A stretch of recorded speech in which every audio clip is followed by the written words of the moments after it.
store's called My Yard, and it was opened back in 2006. Myself and Tim, who I run the business with, we're both from quite a creative background.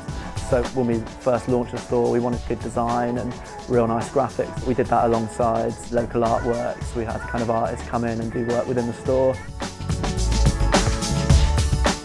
We try and keep it quite different for the men's and the women's. So the menswear is based fairly predominantly on kind of streetwear. We do brands such as kind of Fen Church, Fox Fresh, and then we do like the smaller kind of independent t-shirt brands, which we try and push quite a lot.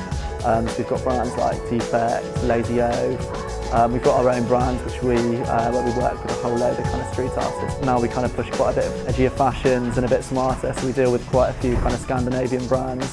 We've got Humour, Dr. Denim, Commune, which is an LA-based skate brand, which rather than doing the traditional kind of skatewear, they do a lot smarter pieces. We try and keep it so you've got like the bright streetwear crossover with the more kind of edgier side.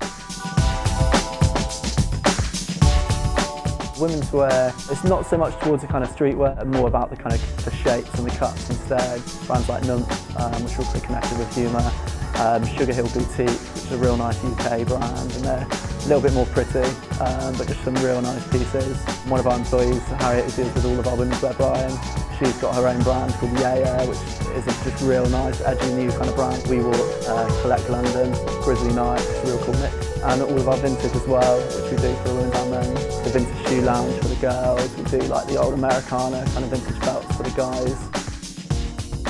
What we do as an independent is really try and find the pieces which you can't find on your high street. We've got a really good following of people who they just want something a little bit different. Not concentrating just on your of-the-moment fashion pieces, but things which are a bit more timeless. We do try and have a bit more of a personal touch. We've got a lot of customers that come in, and sometimes they just come in for a chat, you know, we kind of develop those kind of friendships with people as like a loyal customer, and it means when they do come in, you're not pushing loads of stuff on them, but you know because they enjoy being here, they will always come back and buy the stuff that you're selling. There's always people wanting the independent stuff, so it's just trying to do it well, really.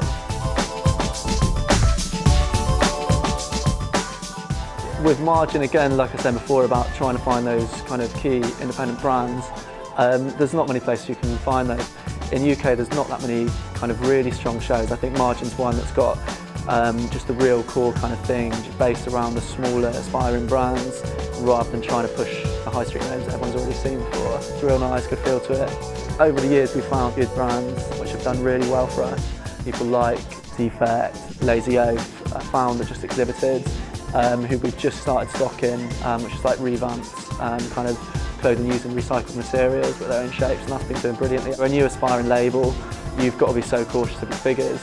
So I think for some of the ones that we see, it's a really good platform for them.